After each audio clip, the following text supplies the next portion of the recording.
Okay, so how do I ensure my dog protects the house when I'm not home? Yeah, I'm going to give a lot of context here because I'm going to go kind of macro, just really thinking the big picture, like how do I make sure that that's going to happen? Well, the first thing that I'm going to do is I'm going to get a dog from a reputable breeder that has multiple generations of protection dogs in the pedigree. Okay, so not everybody can do that. But that's the first thing that I'm going to do. If I want a protection dog, I want to know that my dog's parents, grandparents, and great grandparents could do the work that I'm asking for. Okay, because that's going to give you the best chance. The next thing is you got to look at the breed. You got to look at the breed and make sure that the breed that you're getting has that kind of potential. There's some large breed dogs that couldn't fight their way out of a paper bag. And there's some small breed dogs, man, that, oh boy, they will light you up. Okay? So the next thing is training. You got to teach the dog how to deal with that. There's a toy that we make. It's called a flirt pole.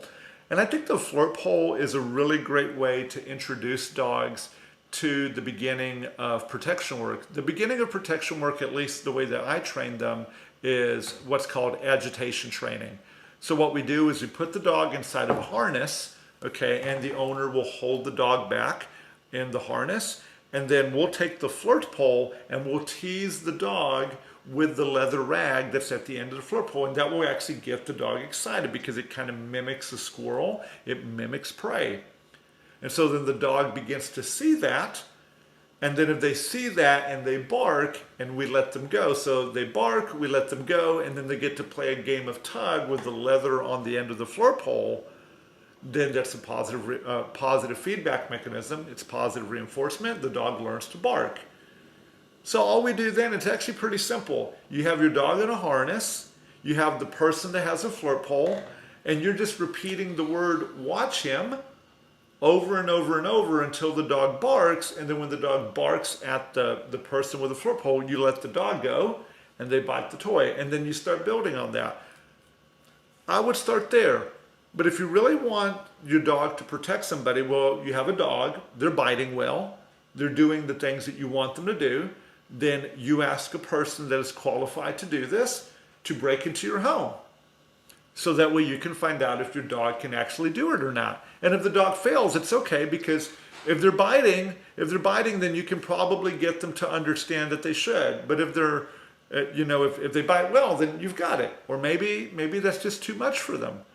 But you're really going through the process and figuring out, will they protect my house when I'm not home? Well, will they protect it when you're there?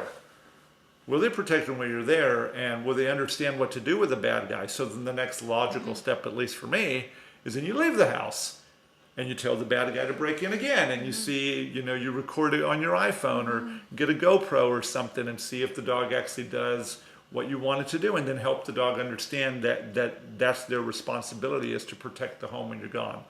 I can't really think of another way that you would do that. There's some dogs that will naturally protect homes, but most of them the vast majority of them that can do it have to be trained to understand the circumstance.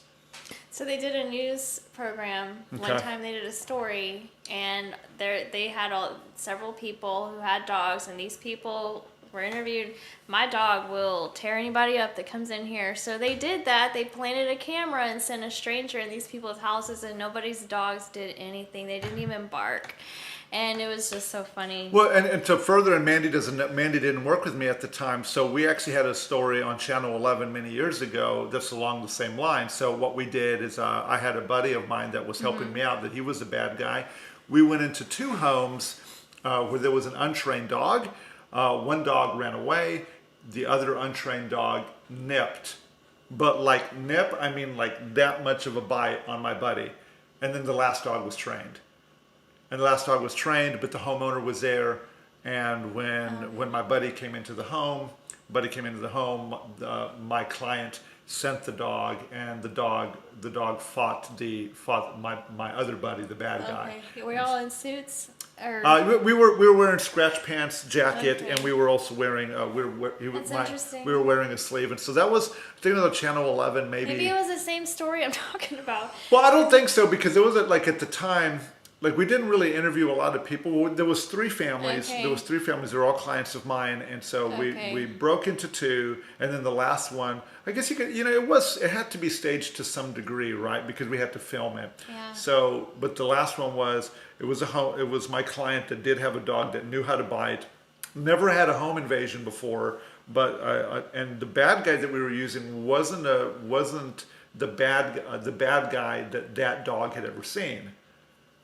So, Well, here's the other thing that I hear, that dogs can pick up on people's heart rates and blood and stuff like that. So if someone's committing an actual crime, they're gonna have. well, there's a thing that there's fear sweat, and I don't know enough about it to speak. I don't know enough about it to give you a lot of detail. But there is fear sweat when you are afraid.